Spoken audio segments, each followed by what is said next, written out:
Movie की शुरुआत में हमें एक ऐसी दुनिया दिखाई जाती है जहां इंसान और डायनासोर साथ में रह रहे होते हैं। काफ़ी साल पहले जब दुनिया में तबाही हुई थी तब बहुत सारे डायनासोर मर जाते हैं और जो बच गए थे वो कुछ टापुओं पे और ज़मीन के अंदर रहना सीख जाते हैं। कुछ साल पहले एक वल्केनो फटता है जिस वजह से डायनासोर ज़मीन पर आने लगते हैं। पर इतने साल ज़मीन के अंदर रहने की वजह से बाहरी दुनिया का तापमान उनके लिए सही नहीं होता और काफ़ी सारे डायनासोर मर जाते हैं। पर अभी भी कुछ जगहों पे डायनासोर रह रहे थे, जैसे कि समंदरों पे, टापुओं पे। पर उन जगहों पे इंसान का जाना सख्त मना होता है क्योंकि वो जगह बहुत खतरनाक होती है। पर कुछ कंपनियां ऐसी होती है जिन्हें वहां जाने की इजाज़त होती है ताकि डायनासोरों पे रिसर्च कर सके और उनके बारे में और पता लगा सके। कहानी 2010 में आती है और हमें एक इंजन नाम की कंपनी दिखाई जाती है जो कि एक आइलैंड पे लैब बनाते हैं और वहाँ पे डायनासोरों पे रिसर्च कर रहे होते हैं। वो सारे डायनासोरों के खून को जमा करके उनके डीएनए में बदलाव कर रहे होते हैं ताकि वो डायनासोरों को म्यूटेट कर सके। और इससे पहले वो कई सारे डायनासोरों को म्यूटेट कर चुके होते हैं और अब वो जिसे म्यूटेट कर रहे थे उसका नाम था टी-रेक्स, जो कि बहुत खतरनाक डायनासोर होता है। उनके एक एम्प्लॉय की गलती की वजह से वो आज़ाद हो जाता है। वो आदमी लैब में ही बंद हो जाता है और उसके पीछे हम टी-रेक्स को देखते हैं और वो आदमी को खा जाता है और पूरे लैब में तबाही मचा देता है। वो काफ़ी हद तक म्यूटेड हो गया था, उसका साइज़ काफ़ी बड़ा हो गया था और वो 10 गुना ताकतवर हो जाता है। और ये देखकर लैब के सारे डॉक्टर्स भागने लगते हैं और वो लैब बंद हो जाती है। और कहानी में हमें 17 साल आगे दिखाया जाता है जो कि वक्त होता है 2027 का। और हमें एक आदमी को दिखाया जाता है जिसका नाम होता है मार्टिन। मार्टिन दवा बनाने वाली कंपनी में काम करता है जिसका नाम पार्कर होता है और वो बड़ी बीमारियों की दवा बनाया करते हैं। और इस वक्त दुनिया में एक बड़ी दिल की बीमारी चल रही होती है जो कि बहुत तेज़ी से फैल रही थी और पार्कर कंपनी उस बीमारी की दवा बनाने में लगे होते हैं। और उन्हें पता चलता है इस बीमारी की दवा बनाने में डायनासोर उनके बहुत काम आ सकते हैं क्योंकि वो साइज़ में बड़े होते हैं, तो जाहिर सी बात है उनका दिल का साइज़ भी बड़ा होता होगा। तो पार्कर कंपनी को लगता है अगर उन्हें डायनासोरों का खून मिल जाए तो वो इस दवा को बना सकते हैं और बहुत सारा पैसा कमा सकते हैं। और इसलिए वो मार्टिन को 3 डायनासोरों का खून लाने के लिए बोलते हैं। एक जो ज़मीन पे होता है, दूसरा जो पानी में होता है, तीसरा जो आसमान में उड़ते हैं। और इस काम के लिए मार्टिन एक टीम बनाता है। और हम यहाँ हमारी मूवी की मेन कैरेक्टर ज़ोरा को देखते हैं जो कि एक्स कमांडर रह चुकी होती है। उसे गन चलाने में और सरवाइव करने में काफ़ी एक्सपीरियंस रहा होता है क्योंकि जहाँ मार्टिन जा रहा होता है उसे एक ऐसे इंसान की ज़रूरत होती है जिसे गन चलाने में और सरवाइव करने में दोनों का एक्सपीरियंस रहा हो। इसलिए वो ज़हरा को चुनता है और वो उसे एक मोटी रकम का ऑफ़र करता है। फिर वो उनके तीसरे साथी से मिलते हैं जो कि एक साइंटिस्ट होता है। उसे डायनासोरों के बारे में काफ़ी जानकारी होती है, इसीलिए मार्टिन उसे टीम में शामिल होने के लिए बोलता है और वो मान जाता है क्योंकि उसके पास मौका होता है डायनासोरों के बारे में और जानने का और उनको करीब से देखने का। पर सिर्फ 3 लोग वहाँ नहीं जा सकते, इसीलिए ज़ोहरा मार्टिन को अपने 2 दोस्तों से मिलाती है जो कि उसके साथ पहले काम कर चुके होते हैं और उनको इन सब चीज़ों से लड़ना बहुत अच्छे से आता है। तो मार्टिन मान जाता है और इन 5 की टीम बन जाती है।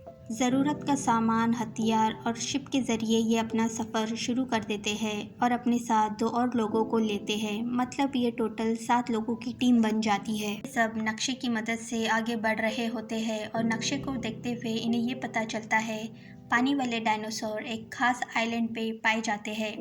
मार्टिन सबको बताता है ये आइलैंड खास क्यों है। 17 साल पहले यहाँ एक लैब हुआ करती थी जो कि डायनासोरों पे एक्सपेरिमेंट करते थे और एक हादसे की वजह से वो जगह अब बंद हो गई है।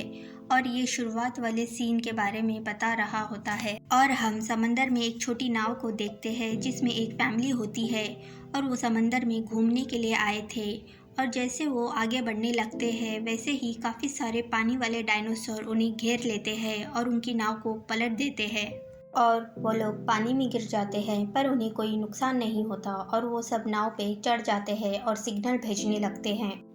और जल्दी वो सिग्नल मार्टिन की टीम को पता चल जाता है जो कि इनसे सिर्फ 45 किलोमीटर की दूरी पे होते हैं और वो उनकी मदद मांग रहे होते हैं। पर मार्टिन मना कर देता है और पहले अपना काम खत्म करने के लिए बोलता है। पर जोरा का दोस्त मना कर देता है क्योंकि वो एक्स आर्मी में रह चुका होता है, तो उसका पहला फर्ज लोगों की जान बचाना होता है और वो शिप को उन लोगों की तरफ लेकर जाता है और उन सब की जान बचा लेता है। और वो आदमी उनके साथ होने वाले हमले के बारे में उन्हें बताता है, तो मार्टिन की टीम समझ जाती है कि ये पानी वाले डायनासोर्स है। साइंटिस्ट ने एक ऐसा इंजेक्शन बनाया होता है जिसकी मदद से वो डायनासोर का खून आसानी से ले सकते हैं, क्योंकि उस पे एक छोटा कंटेनर लगा होता है जिसमें डायनासोर का खून जमा होगा और वो कंटेनर हवा में उड़ जाएगा, क्योंकि उसमें एक पैराशूट लगा होता है जिससे वो उस कंटेनर को आसानी से ले सकते हैं।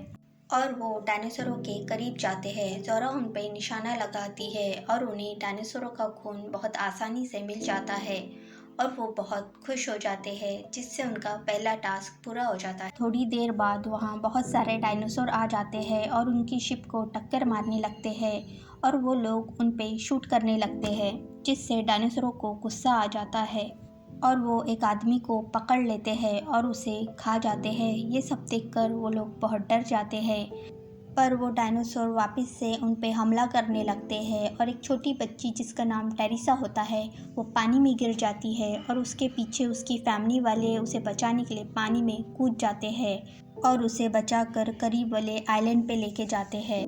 और ज़ोहरा का दोस्त शिप को आइलैंड के करीब लेकर जाने लगता है, पर वो एक चट्टान से टकरा जाते हैं जिससे उनकी शिप डैमेज हो जाती है और वो लोग आइलैंड पे क्रैश करते हैं। और तभी उनके एक दोस्त को डायनासोर पानी में पकड़कर लेकर चला जाता है और खा जाता है। ये सब देखकर वो बहुत परेशान हो जाते हैं कि ये सब घर कैसे जाएंगे, क्योंकि इनकी शिप अब टूट चुकी है।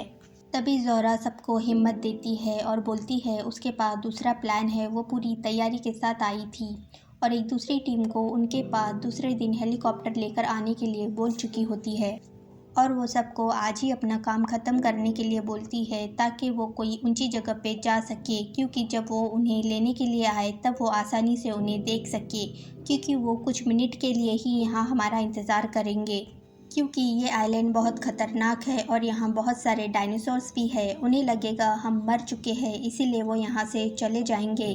इसीलिए वो आज बाकी का काम पूरा करने में लग जाते हैं। दूसरी साइड वो फैमिली होती है जो कि यहाँ से बाहर निकलने का रास्ता ढूंढ रही होती है। ज़ोहरा और उसके दोस्त को यहाँ बहुत अलग अलग किस्म के डायनासोर देखने मिलते हैं और उन्हें ज़मीन वाले डायनासोर मिल जाते हैं जो कि साइज़ में बहुत बड़े होते हैं। तो वो जल्दी से उनका खून निकाल लेते हैं और उनका दूसरा टास्क भी पूरा हो जाता है। और दूसरी तरफ हमें उस फैमिली को दिखाया जाता है जो कि यहाँ से निकलने की कोशिश कर रहे थे। तभी उनके सामने एक डायनासोर आ जाता है, पर वो उन्हें कुछ नहीं करता और वहाँ से चला जाता है। तभी वो देखती है कि उसके पीछे एक बड़ा डायनासोर सो रहा है, पर वो उन्हें देख नहीं पाता। उसके पिता उसे बुलाने लगते हैं और तभी उसे एक नाव नज़र आती है, तो वो लेने के लिए चली जाती है। वो उसे खोल ही रही होती है, तभी देखती है कि वो डायनासोर अब जाग चुका है और पीछे पानी पी रहा है। और तभी उस डायनासोर की नज़र उन पे चली जाती है और वो उनके पीछे आने लगता है और उन पे हमला कर देता है और उनकी नाव को पलट कर रख देता है, जिससे सारे लोग पानी में गिर जाते हैं और जैसे तैसे अपनी जान बचाते हैं। और अब वो तीसरे वाले डायनासोर को ढूंढने लगते हैं जो कि उड़ने वाले होते हैं और बहुत खतरनाक भी। ज़ोहरा और डॉक्टर फैसला करते हैं कि वो डायरेक्ट उसका खून नहीं लेंगे, बल्कि उसके अंडे में से खून निकालेंगे। इसलिए वो एक बड़े से चट्टान पे चढ़ने लगते हैं जहां उस डायनासोर के अंडे होते हैं और साइंटिस्ट एक अंडे में से खून निकाल लेता है और इनके पास अब तीनों डायनासोरों का खून होता है और वो यहाँ से जाने लगते हैं। और तभी वहाँ उड़ने वाला डायनासोर आ जाता है और उनको अपने अंडे के पास देखकर उन पे हमला कर देता है और उनके एक साथी को खा जाता है। ये सब देखकर वो सब अपनी जान बचाकर वहाँ से भाग जाते हैं और इनके पास अब तीनों डायनासोरों का खून होता है। और फिर रात होने लगती है। रात होने से पहले वो सब उसी लैब की तरफ जाने लगते हैं जो कई सालों से बंद है और उन्हें यहाँ वो फैमिली भी मिल जाती है। पर वहाँ खतरा और भी ज़्यादा होता है, क्योंकि वहाँ वो सारे म्यूटेड डायनासोर होते हैं जिन पे लैब वालों ने एक्सपेरिमेंट किया होता है और वो सब कैसे वैसे अपनी जान बचा लेते हैं।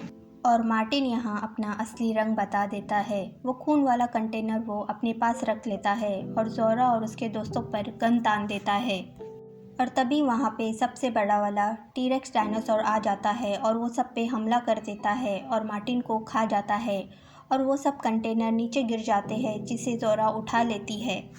और तभी वहाँ उनकी दूसरी टीम आ जाती है, पर वो टीरेक्स डायनासोर उस हेलीकॉप्टर को ही खा जाता है और ज़ोरा को वहाँ एक शिप दिखाई देती है जो कि इंजन कंपनी की होती है। वो उसे शुरू करने के लिए जाते हैं, पर टीरेक्स उन्हें देख लेता है और उन्हें खाने की कोशिश करता है। और तभी ज़ोरा का एक दोस्त टीरेक्स का ध्यान भटकाता है और उसे दूर लेकर चला जाता है। ज़ोरा उसे ऐसा करने से मना करती है, पर वो नहीं मानता क्योंकि उनके पास कोई और रास्ता नहीं होता।